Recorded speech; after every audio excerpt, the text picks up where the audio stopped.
Bonjour les STMG, donc on va traiter les exercices 62 à 67 et pendant ces exercices, le but du jeu, ça va être d'établir les dérivés de fonctions qui vous ont été données. Donc là, c'est du calcul pur et simple et de l'utilisation des petites fonctions dérivées usuelles qu'on vous avait données dans le cours.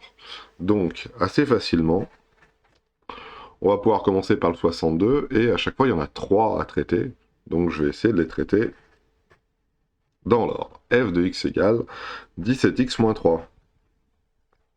Alors, on y va, on va dériver le x quand on le dérive ça fait 1, le 3 quand on le dérive ça fait 0, donc f' de x, ça fait 17 fois 1 moins 0, donc je peux réécrire que f' de x, ça vaut 17. Voilà, on commence tout doucement. Après le g de x. G de x, c'est 3x2 plus 2x plus 1. 3x2 plus 2x plus 1. Alors c'est parti, on dérive le x2, ça fait 2x, on dérive le x, ça fait 1, et on dérive le 1, ça vaut 0. Voilà. Devant le 3x2, j'avais 3 fois 2x, 2 fois 1 plus 0. Ce qui fait 3 fois 2, 6x, plus 2. Donc g' de x, 6x plus 2. Ouf, je suis un peu dans le coin là-bas. Hein. Voilà, 6x plus 2. Et voilà, on en a 2. On y va pour la suite. Et j'ai donc h de x. H de x qui vaut x3 plus 7x plus 1. La dérivée de x3, c'est 3x2. La dérivée de x, on avait dit que c'était 1. Et la dérivée de 1, on a dit que c'était 0. Donc ça, c'est h' de x. Devant le x, ici, j'avais un 7, donc le 7 reste. Devant le 1, j'avais un plus, donc le plus reste. Donc au final, ça me donne h' de x qui vaut 3x2 plus 7. Voilà.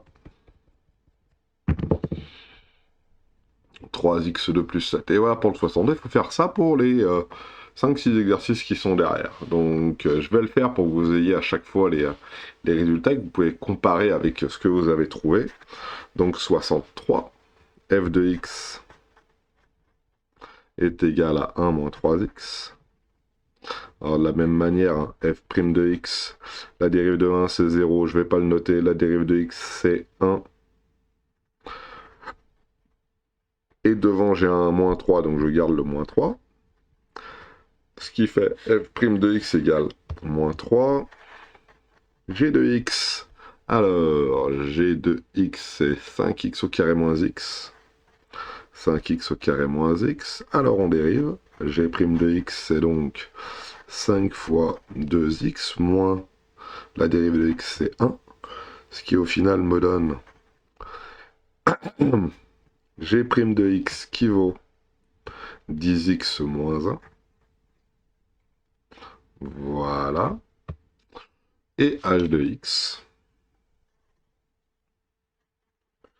H de x qui vaut x3 plus 2x2 plus 5. Donc quand on va dériver ça, ça va nous donner, donc x3 ça va faire 3x2, x2 ça va faire 2x, et le 5 ça fait 0. Donc h' de x, devant le x3 il n'y a rien donc on laisse ça, devant le x2 il y a un 2 donc je remets le 2, devant le 5 il y a un plus, je mets donc le plus, et ce qui nous fait donc h' de x qui vaut, alors c'est un 2, 2 fois 2, ce qui vaut donc 3x2 plus 4x. 3x2 plus 4x. Et voilà pour 62 et 63. Tournez la page pour le 64. On va essayer le stylo, voir si ça se voit pas un peu mieux. Premier rien. Alors, c'est parti. f de x est égal à 31x. Alors ça, c'est le 64. f de x égale 31x. f de x égale 31x. Alors, la dérivée de x, c'est 1. Donc f' de x, c'est 31 fois 1, ce qui donne donc 31. Voilà, il n'y a vraiment pas grand-chose à 1. C'est bien ça, hein? Ouais, 31x. G de x, c'est moins 1 plus 2x plus x au carré. Alors, G' de x, ça fait, donc moins 1, ça fait 0. X, ça fait 1. X2, ça fait 2x. Qu'est-ce qu'il y a devant le x? Bah, il y a un 2, donc on fait x2. Qu'est-ce qu'il y a devant l'x2? Il n'y a rien. Le moins 1, ça fait bien 0, donc on file là, ça fait 2x plus 2. Donc G' de x, 2x, plus 2. H de x, alors H de x, c'est 5 moins 2x3. Ouais, c'est du calcul, hein. Pas très intéressant à faire, mais c'est de l'entraînement. Hein. C'est comme les jongles au foot, les répétitions de mouvements au judo ou dans d'autres sports. Là, c'est vraiment pour s'entraîner et puis pour pouvoir répéter ces gammes. Donc la dérivée de 5, c'est 0. La dérivée de x3, c'est 3x2. Devant le x3, j'ai un x2, donc je garde le x2. J'ai un moins, le moins, il reste. Donc au final, ça fait moins 6x2. Voilà. C'est vraiment histoire de faire des gammes. Alors le 64 est là, c'est parti pour le 65. Ils sont à côté. C'est le même principe. Ah, des fractions, les vilains. C'est compliqué. Mais non, c'est pas compliqué. C'est pareil. Exactement pareil. F de x est égal à 3 demi de x plus 1. Donc f' de x est égal à 3 demi fois 1 plus 0. Hein. Dérivée de x c'est 1, la dérivée de 1 c'est 0. Donc au final, on va l'écrire ici. Hein. Je réécris à chaque fois là. Comment s'appelle la solution, hein, que vous ayez à chaque fois. Là, hop, encadrer au moins la solution. F' de x est égal à 3 demi. Et on y va pour la suite. 65b, g de x est égal à, je voyais pas bien, 0,5 x2 plus x moins 1. C'est ça, on y va. Alors, j'ai prime, alors à chaque fois, attention, je mets bien le prime. Le x2, c'est 2x, le x, c'est 1, le 1, c'est 0.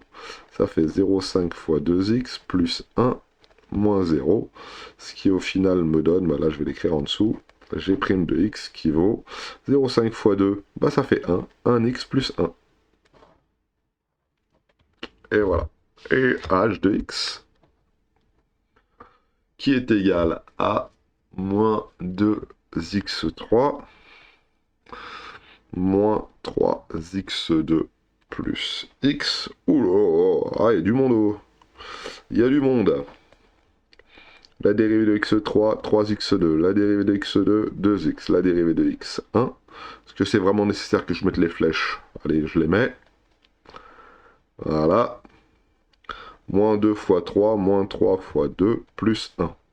Ce qui au final fait h' de x qui vaut moins 6x.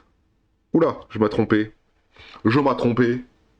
La dérivée de x3, c'est 3x2. C'est pas 3x tout court. Attention, vous voyez, on pense à autre chose et on se trompe. Moins 6x au carré, moins 6x plus 1. On vérifie. Moins 6x2, moins 6x plus 1, c'est ça. Et on encadre. Ça, c'est la dérivée. Hein. Donc ça nous donne tous les coefficients directeurs de la tangente à cette courbe qui est à la courbe représentative de la fonction h. C'est dur à dire, mais c'est facile à expliquer, entre guillemets. Voilà pour le 65, alors je vous remets les solutions. Voilà. Et c'est parti pour le 66. Ici. Alors c'est parti. 66. F de x égale. Je vais commencer à tomber en panne de stylo, moi. 2x moins 1 cinquième. Alors, f' de x. Alors je vais le mettre à côté, regardez. La dérivée de x, c'est 1. Devant, j'ai un 2. Et moins 1 cinquième. et ben ça c'est une constante, hein, donc ça fait bien 0. Donc f' de x égale 2. Voilà. G maintenant. G de x égale, c'est le 66, hein, 25x2. Oulala, un gros morceau. Moins 25x plus 3. Ah, j'ai peut-être le dérivé en dessous, peut-être plus pratique. x2, 2x, x, 1, 3, 0. Donc 25 fois 2x moins 25 fois 1 plus 0. Ce qui au final me fait 50x moins 25. Et là on peut factoriser. Il y a un facteur qui vient tout de suite, c'est 25. Facteur de 2x moins 1. 25 fois 2 ça fait 50, 25 fois 1 ça fait 25. Donc on peut bien factoriser ce truc là. Et allez, j'ai prime de x, on l'encadre comme ça. Les deux solutions sont bonnes, hein. Bien d'accord. Là, celle de gauche, celle de droite, c'est même solution. Celle-ci est plus appréciable parce qu'elle est déjà factorisée. Donc ça va être plus facile pour pouvoir étudier son signe. Et on y va pour la suite. Alors attention, 66, il me reste le h. J'ai oublié de faire le h. Surtout qu'il n'a pas l'air d'être très facile, le h. Alors c'est parti. Alors, 2 tiers de x3 moins 3 demi de x2 plus 1. Alors on fait pareil, hein. H', j'oublie pas de mettre le prime, hein. Dérivant x3. x3, sa dérivée, c'est 3x2. x2, sa dérivée, c'est 2x. 1, sa dérivée, c'est 0. Voilà. Et maintenant, devant, n'oublions pas de mettre les coefficients multiplicateurs qui sont là. Moins 3 demi et plus 0. Alors, 2 tiers fois 3. Bah, 2 tiers fois 3, monsieur, c'est facile. Les 3 s'annulent. Donc, il ne me reste plus que 2x2, ou 2 fois 3 divisé par 3, bah, ça revient à 2. Ou 3 fois 2 divisé par 2, bah, ça fait 3. Donc au final, il me reste h' de x, qui est égal à 2x2 moins 3x. Voilà. Et le dernier, le 67. Et on aura bouclé la boucle, on aura tout fait. Alors, attention, ils ont essayé de m'embrouiller avec des nombres qui sont un peu compliqués. Mais moi, je suis sûr que c'est pas bien dur. Moins 57x. Je vais appliquer toujours la même chose. Quelle est la dérivée de x3? Bah c'est 3x2. Quelle est la dérivée de x? Bah c'est 1.